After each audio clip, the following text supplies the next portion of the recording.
foot-pounds or 21 Newton meters. The Jimmy spec is 20 foot-pounds. I don't know how many Newton meters that is, but I'll check it and let you know in about 2 seconds. Look at this, man.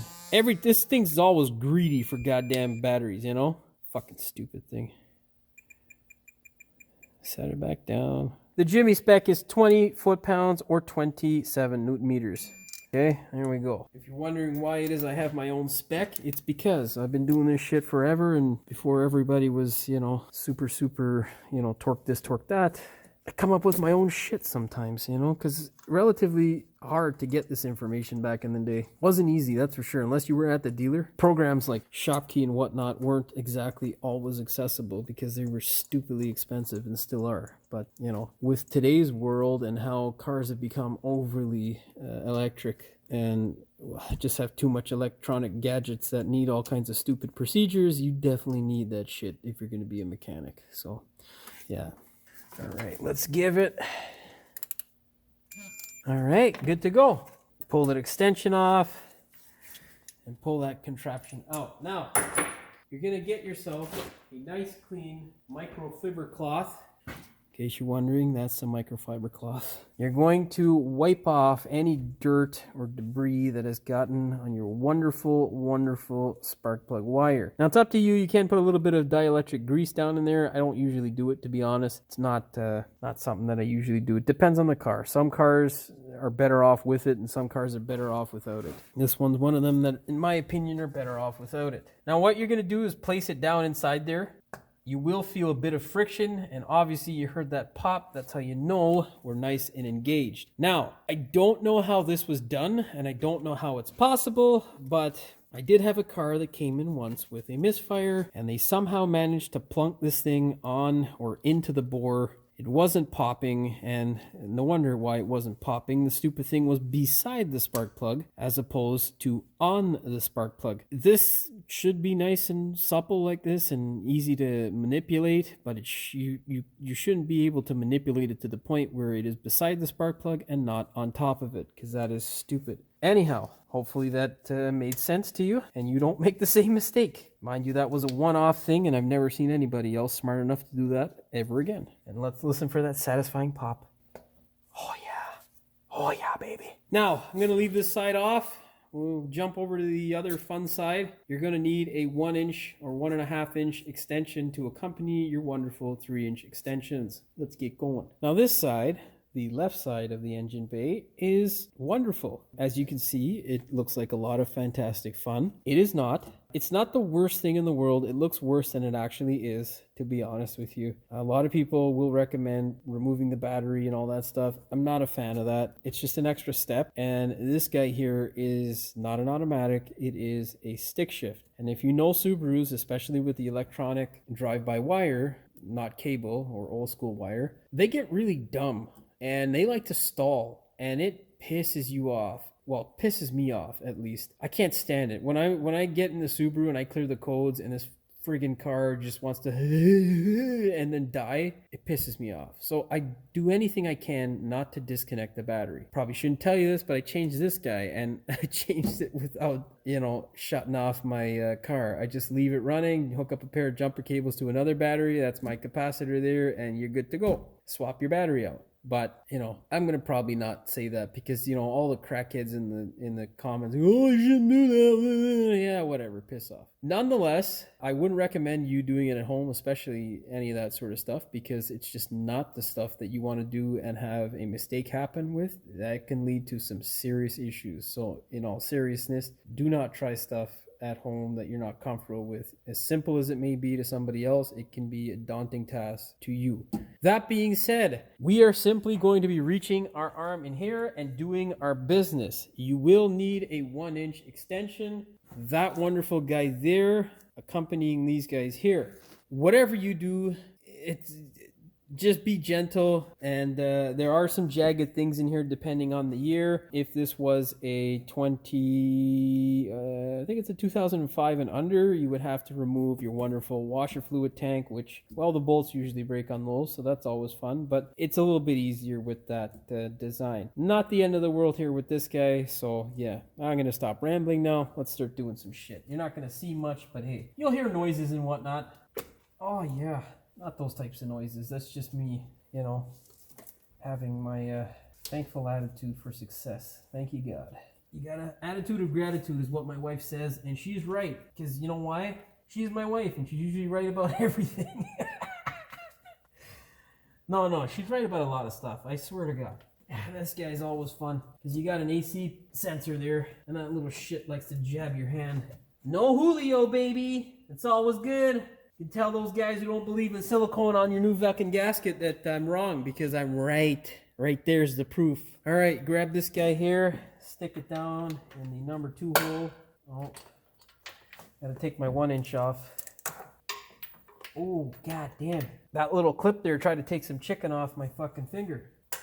And basically this is the same thing for the double overhead cams, except it's just not as accessible. The double cams are a real pain in the ball sack. You know, I fucking hate the double cams, to be honest. Like, I don't, you know, they're crap. Like, they don't, like, yeah, okay, you can make really cool sounds with them, but that's really about it. In the stock form, they don't make that much horsepower. They're not reliable. If you beat on them, there's a shit ton of work that goes into them and money to make them reliable. I'm just not a huge fan of them. Do I like the way they sound? Yes. They do sound really cool, but cool is not enough for me to want to work on them all the time. That's for sure. I fucking dislike them in that sense, you know, but whatever, my opinion, you know, and we're still allowed to have those unless they're about our government in Canada. Anyhow, all hail's a dictator. Ha! Fucking Canada. In case you're wondering, folks out there, what Canadians are like, my people are great people. They're very nice, you know, just nice people overall.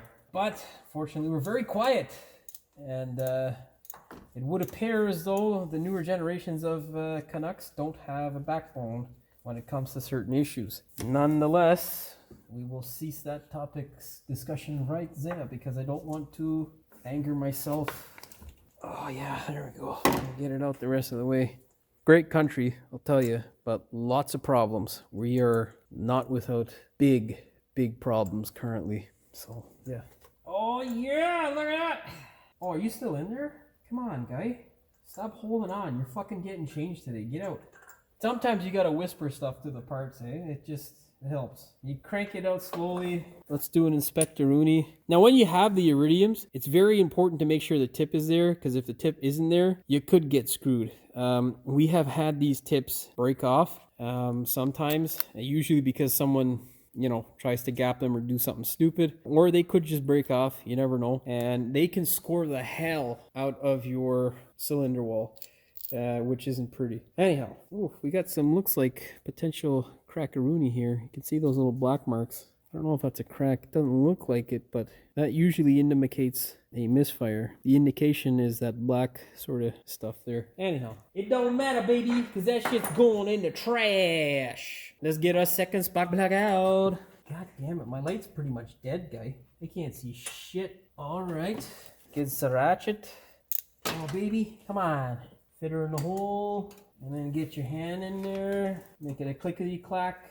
Oh my god, who put these fucking spark plugs in by? Jesus. Oh, shit. That battery tray is a fucking weapon when you got your hand close to it, I'll tell you. Come on, baby. You know you want to come out of there and jump into the trash bucket. Yeah. Yeah, you do. Oh, yeah, babe. Yeah, back to the Subaru. Single cam, to be honest, other than the bullshit head gaskets that came from the factory, they are a really good engine. I've had these things up at, like, I think the one that I rebuilt out of my 2004 still running, and that guy's got, like, I think close to 700,000 on it. And I replaced the head gaskets on that thing at around just before 300. I think it was 295 or something like that, and no leaks. Even the valve cover gaskets haven't leaked. So that's you know, pretty impressive. I still would have been driving that car because I loved my 2004. I like my 2009. It's not bad, but the 2004 was just nicer to me, interior wise. It was an XS, and I really liked it. Great car. You know, when it died, I had like 460 or 470 or 480 or something like that on it. It was quite a bit. We're gonna get my trick ratchet. Watch this. Yeah, it had about 480, I think it was. And yeah, won't you love that? Look at that. Yeah, baby. And yeah, it ran strong, man. That thing was great. I even replaced pistons on that thing. And yeah, still running, man, strong. The guy does delivery, you know, so, and he gets good mileage because it's made it to another 5-speed, like mine was. Yeah, it was great. Missed that car. The goddamn thing rotted away. If I have the pictures, actually, I'll post them in the video, but I don't know where those things might be. Yeah, lots of good memories in that car. I tell you. I used to drive that thing like I stole it sometimes. Yeah, and that shit would take it. Like, holy crap, bud. That car took some wonderful beatings. Yeah, you can see there, we got quite the gap. Okay, I'm gonna go check the gap on these guys, just make sure they're all within a certain spec. That way I don't have any abnormal wear on any one cylinder, and then we'll go from there. Yeah, not too bad. All between 50 and 55 thou, so not terrible. Get this guy in here nice and gently. Always very gentle on insertion. You don't want to damage that electrode, because if you do, well, boy oh boy, you don't want to find out the hard way. Once you thread it in, we'll do the back plug first. Leave that front one just dangling there. Dangling in the hole. Get that guy out of there. My light's dead. Can't see shit. Well, I mean, that's part of the joy of being a mechanic, right? It's finding a goddamn hole in the dark. That was sarcasm. It's not fun sometimes. It's a real pain in the ballsack. Yeah, I'm pretty sure all you guys can see is my back right now, but hey, that's the way it is. Okay, get the trick ratchet. Love this thing. I don't know who makes it anymore. I think Stanley still has them online, but I know Mastercraft up here in Canada, they don't have it, which is the Canadian Tire brand of tools. But yeah, you know, you're obviously not breaking bolts open with the goddamn thing. I mean, if you are, you probably shouldn't have tools. But yeah, it really adds to the, you know, arsenal for a mechanic. Helps it so much. It helps with so many things. Like, oh my god. And as you can see here, I've done more talking than I did ratcheting. For the most part, it would seem. But yeah, it's not a hard job. Like, I think in all, it's probably been about 40 minutes, and most of that has been me working, and a good 10 minutes of that has been me setting up the camera and finding specs and all that crap. So, you know, not a hard job. You know what? Let's just torque this guy here. We've already got her in there, so why pull it in and out, right? Oh, come on, guy. Let's move our wonderful thingamabobber there. Get our useless ass torque wrench. I love this torque wrench. It just drinks fucking batteries. Like, I wish they made a rechargeable one. Fuck, everything else is rechargeable these days. You know? I can't see shit in this mother. Yeah, the back one here, number 4, on every single Subaru is always the worst one. Double cam, single cam, FB, FA, they all suck. It's just tighter. There's a lot more shit. But definitely not the hardest of plugs that I've done in the past. At least you get to be upright when doing it. So yeah, you know. All right, baby. We'll double check. Why we do the double check is to make sure nothing's oh, dropped her back in there. Pull it out, and now we're good to go. You always do the double check because, especially on the number 4, the reason being is because you want to make sure the torque wrench is clear of everything. There's just a lot of crap, and obviously if you hit something, you think you're applying the correct amount of torque, and you're not. Aw, damn it! Son of a bitch! Ah, fuck. Don't drop your ratchets, always bad. Oh yes, now we must ratchet it up very nicely, yes. I remember back in the day, they actually used to have one of these things with a 3/8 drive input in the bottom of the handle, which was cool, but I can only imagine how many people destroyed that sort of ratchet, so they probably said no to that shit real quick and stopped manufacturing it. But yeah, I really love this ratchet, and at one point I was trying to do the Amazon thing, you know, to make it worthwhile actually spending so much time doing these videos, but well, it still isn't goddamn worthwhile, but you know, I like interacting with you guys at home and whatnot. And I like sharing the knowledge. Plus, it gives me a catalog of stuff that I've done. And, you know, it makes me happy to look back at it. Let's pull that 1-inch out of there. We'll get a 3-inch extension in there and go from there. It's nice, you know. One day when my kids are much older, I'll be able to show them. Because, you know, well, if you listen to me, I swear like a trucker. So or a sailor or whatever the hell. They should be, just saying you should be, I swear, like a mechanic, because goddamn we swear a lot. I do at least. And it's because of this fucking trade, but whatever. You know, I used to love this trade, but not so much anymore. Still do, depends on the day. Did this thing shut off? Of course it did, you fucking pile of shit. What are we at, 20? Good. Pull that guy out. God damn it, man, you don't want to let go, bud. All right, there we go. Now, we wipe off our plug wires and yeah, good to go, eh? Now the tricky part about this side here is not trying to get that spark plug wire dirty after you've wiped it off, because well, there's a lot of shit to touch around this area here. All right, there we go. All right, listen for the noise. That first noise was the battery moving. Well, it doesn't really matter because I'm probably going to edit that out. Ooh, looks like we had some misfires. Hey, that's all right, they put it in the hole, slow on initial insertion, and yeah, I just love that pop. It just, you know, makes you happy. Well, anti-seize the hell out of that thing there, and the other bolt. I should have got an air filter, but whatever, times are tough. Now what you're going to do is just slide this guy back down inside there. Make sure you don't lose sight of that stupid little wire for your airflow sensor, because yeah, those little fuckers like to disappear. How did I... There we go. About to start screaming, guy. Get that... yeah! Bitch! Just plug that guy in before I forget. I hope to God this thing's on camera here. Alright, let's make sure. Yes! Yes! Good job, Jimmy. Bolt that guy up. Nothing too tight. Don't treat it like a gorilla, because you break it. And if you break it, nobody's going to be happy. Make sure I snug this guy up. Alright, anti-sism that shit. Be generous, because, well, a broken bolt's a lot more of a pain in the ass than losing a little bit of anti-seize. Oh yeah, baby. Now, I like to put this guy in first. You don't need to tighten it, just catch it. It makes it a little bit easier, and then you get this guy in here. The nut is extremely easy to lose by dropping it, so take your time. That's how I hold it. Basically thumb and index finger that mother in. Then tighten this guy up, nothing too tight, just nice and easy. I turned my light off, it's basically dead. No point in having it on.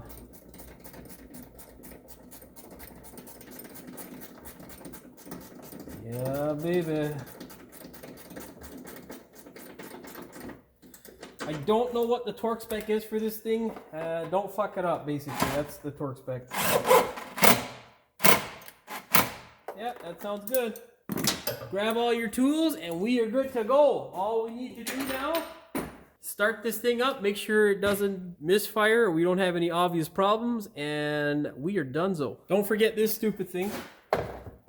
Shove it in. Shove it in, shove it in. What's that jingle from, man? I can't remember now. I don't know what the hell it's from, but the only other words I can come up with is put it in, put it in. That doesn't sound fucking right. Anyhow, let's start it up.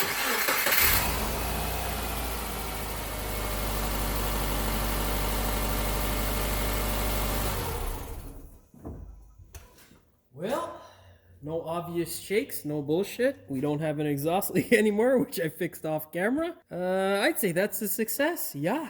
You know what? I've been having this plastic garbage that's been missing here for quite a while. I'm gonna go get that thing and put that shit on. You know what? Fuck it. I'm not going to, because I gotta replace my alternator belt. Yeah, no, fuck it. We're leaving it off. Let's do my ending! Well, that's all she wrote for this one. Hopefully you found the video entertaining as well as informative. If you did, please like, share, and subscribe. Don't forget to hit the notification bell so you never miss one of my new videos. And as always, thanks for watching. We will see you in the next one. Welcome back to the sweatshop. To a sweatshop. I try my best to stay away from them because I have had issues with them in the past. What the fuck was that? Depending on what country you're on.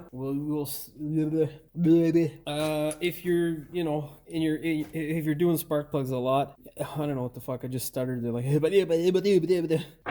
know what we need? We need my nice ratchets here. Oh damn it! Put put this fucking tripod in the way, damn it. Son of a bitch! God damn! You gotta be a fucking contortionist in here sometimes. Oh my god. I really hope I didn't touch it. I can't feel anything. I would recommend. Settle down, camera, settle down. The minimum gap in inches is 0.039 to 0.03. Oh fuck, I fucked that up. The minimum gap for a brand new spark plug is in inch. An inch or thou is 0.03. Fuck, man. I'm looking right at the number and fucking it up. Like, come on, dude. Come on. Shit. Why are you fucking around, camera? Because my voice? Motherfucker. The camera's fucking retarded too. We're just cut this whole fucking clip. All right, let's try that over again. Are we moving around all over the place there, camera? Ha? No, seems stable, I think. So basically we haven't found a gap or service limit for the original spark plugs, but we did find I don't know what the fuck. Oh, this clip's gonna take forever. God damn it. Okay, so I did find a gap that is for a minimum. Oh Lord Jesus Christ, man, come on, bye. You can do it. 10 miles or 10 kilometers per 100. Oh, for fuck's sakes. All right, go ahead, grab your spark plug. Make sure you get these nice spark plug sockets so the thing doesn't fall out. I said that in the last fucking clip, so that was pointless. We're gonna pretend we're up here at 90 degrees. Well, we are. We're not pretending. We are at fucking 90 degrees. Stupid. Now, it's up to you. You can put a little bit of dielectric geese. Oh, fuck off. All right, baby. Come here. Oh, get the fuck back here. You trying to run too, little bitch. And sometimes you gotta threaten these little fuckers, you know? Fuck, man. I forgot that stupid goddamn thing. Oh, let's make sure that fucking didn't fuck up the focus. Yeah, there we go. Well, that's all she wrote for this one. Hopefully you found the video entertaining as well as informative. If you did... Fuck off, car. Come on. Seriously? I turned that fucking auto lock shit off. God damn. Put too much pressure on my voice box there, my larynx. I get some water in my fucking body, man. All right, let's do that from the top. We'll